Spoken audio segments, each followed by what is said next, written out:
So today I just wanted to focus on talking about your career here in Amarillo as a writer and hopefully gain some amazing insight from you today about your life. My first question is Amarillo sits along Route 66. How did living in this city shape your identity as a writer? My identity as a writer started there, and I think flourished there. When we moved to Amarillo, it was in 1993, and my husband knew that I'd wanted to write. I'd been a radio journalist before, but, had long left that Yeah. career behind, and it's different, although it definitely, affects writing and helped it, I think, especially during the interviewing process when I'm researching. But my husband said, "Let's buy a one-income home, and you have been talking to me all our marriage about how you wanna be a writer." And he said, "Why don't you write for a year? Don't worry about getting a job, and let's see how it goes." And I haven't gotten a real job since. Although I've been writing sort of I consider this a a real job. traditional job, I Yeah. should say. But, yes, it definitely had a lot to do with it, and I think one advantage, and I know this sounds terrible, I didn't know anyone when I moved there. I had a little girl, she was 6 years old, and so she was in 1st grade, and I think maybe she turned 7 by the time I started writing, and I didn't have a computer, and I had a lot of solitude. And I think that's an important thing to be comfortable with when you're a writer. It can also be the thing that makes it uncomfortable later because it can be a very lonely, career. But I think that's why. I think I didn't know anyone at first, and so that was one is this the way it started was like that. I did after going to, Frontiers in Writing, which was a conference that was put on by a local writing group called at that time, Panhandle Plains. I think it's High Plains Writers now. They, had a conference that my husband noticed in the newspaper, and that is where I met my people. And you're an artist, and you know what that's like to meet your people. Yes, Yeah, ma'am, I do. and I felt like I finally connected with people in the Panhandle at that point. Oh, that's amazing. You moved frequently as a child before settling in Amarillo. How did that sense of movement and transition influence your storytelling? Greatly, and it still does. Yeah. Geography is important to me. People you always hear people are the same everywhere. That's true to some extent, but our topography and our environment shapes us. And what I found in the Texas Panhandle, first I once realized it's not the South, it's the West. I started to appreciate the sturdiness of the people there and the loyalty of the people there. And so my writing is definitely shaped by the places I've been throughout my childhood. I've lived all over the world, but I guess I'm a Southerner by roots, and I claim Louisiana's home, but the Texas Panhandle was the place I'd lived the longest Yeah. in one house. I lived in that house longer than my parents ever lived in a dwelling, and it meant a lot to me to do that. So but I'm definitely shaped by the places that I go, and I observe, things that I think people who don't move sort of take for granted, and yeah, that's not to say they wouldn't appreciate some of the attributes that I notice, Yeah. I'm more sensitive to, but I think it's interesting how an outsider sometimes can describe an area better than a local because they notice it. They'll notice the things that are so different and different attributes of the people there too. Yeah. Um, Small towns along Route 66 have a distinct rhythm and culture. How has Amarillo's community influenced the themes in your book? I think what I just said probably Yeah. connects with that, the community, there I've been a lot of places, and I do think there's something to be said about Texas Panhandle people. There's an integrity there, that you don't always see everywhere. Every time we come back, and we go back about twice a year, to the Texas Panhandle because we have friends there. But we reconnect, and there's always this lonesomeness and homesickness that I get when I leave, and it's because of the people, not just the land, which I definitely love. Um, on. Sorry, I don't know if you can hear my dog in the background. He's Okay. going nuts. Real life. Um, yeah. Route 66 represents change, travel, and renovation or reinvention, sorry. Did moving to Amarillo mark a turning point in your own personal journey? Yes. Yeah. Um, because I wasn't writing, and I don't know why I wasn't, because, that's a terrible excuse to say, "Well, I don't write because I have this other job." You can always carve out a little bit of time for your art or your craft, and looking back, I wish I would have. But I've never been able to write, that environment of being in the Texas Panhandle, I've never been able to match it after we moved away. I've had trouble. I still have. We've been here 13 years, and I still have trouble, getting back to the page.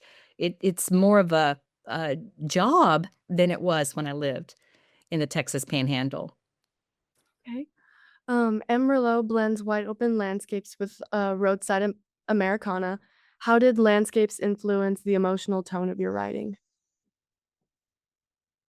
That's a wonderful question, and I think because I moved a lot in the landscapes, I've lived on an island, I've lived in Europe, I've lived, in the South, I've lived near the Mississippi River, all these places are so vastly different, and the thing I fell in love with the most, or the first, excuse me, not the most, I feel like the people the most in the Panhandle, but what I fell in love with first at the Panhandle was the landscape, the topography.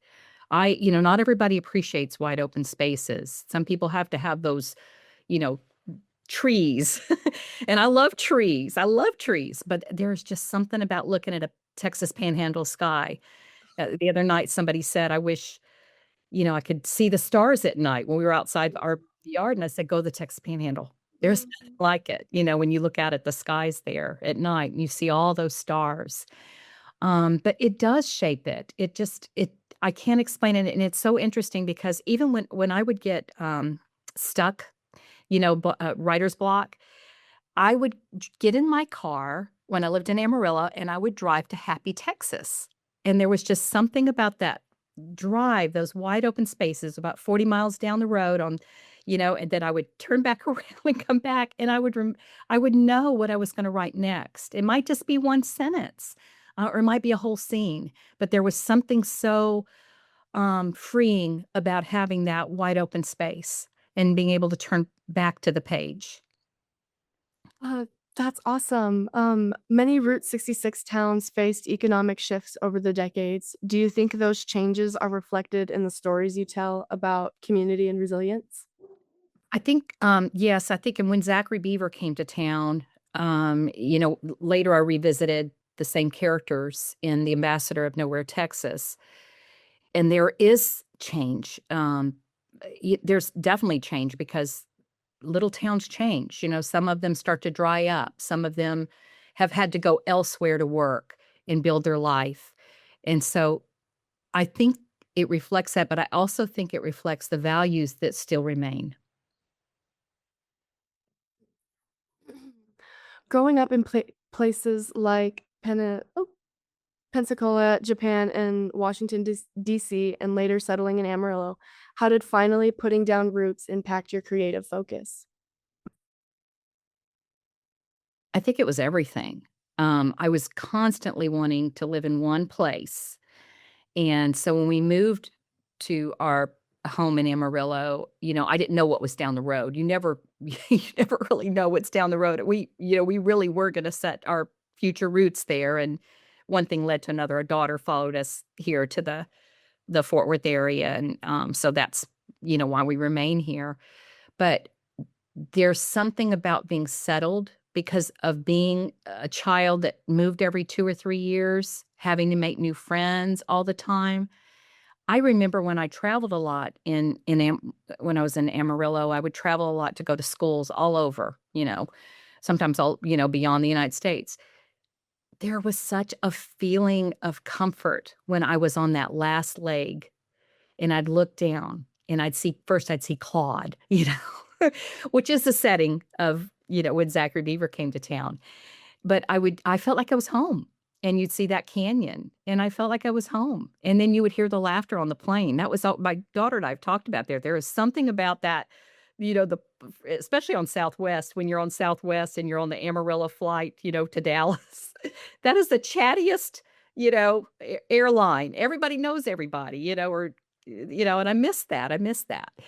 But, now I've gotten away from your question, but I do believe that, settling in one place for me, being a military kid and thinking, "This is home, this is where I will always be," you know, I think it gave me some comfort and a way that I could write and not worry about, "Oh, what's down the road?" Yeah. Oh, that's okay. So my last question for you today, I'm kind of excited for this one.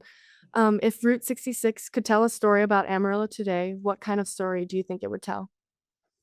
Well, in the briefest way, I'll tell you how I always explain when people ask me what Amarillo's like, and I would say, "We have real cowboys in our Starbucks."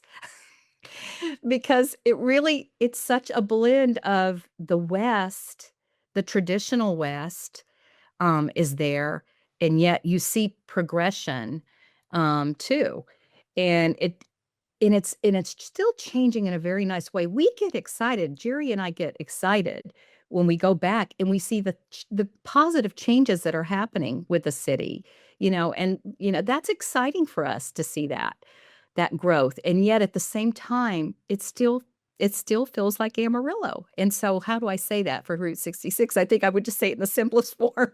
We have real cowboys in our Starbucks. You did so amazing. Thank you so Oh, much. Charlize, thank you for your questions, they were excellent. Thank you, and I Good. know I go on, and then I forget what the question is, so No, I loved it so much. I want to get as much information out of you as I can. So well, this is I all. am so excited about seeing your murals, I am, I can't I'm wait so to go. excited to see it Yeah. too. Okay.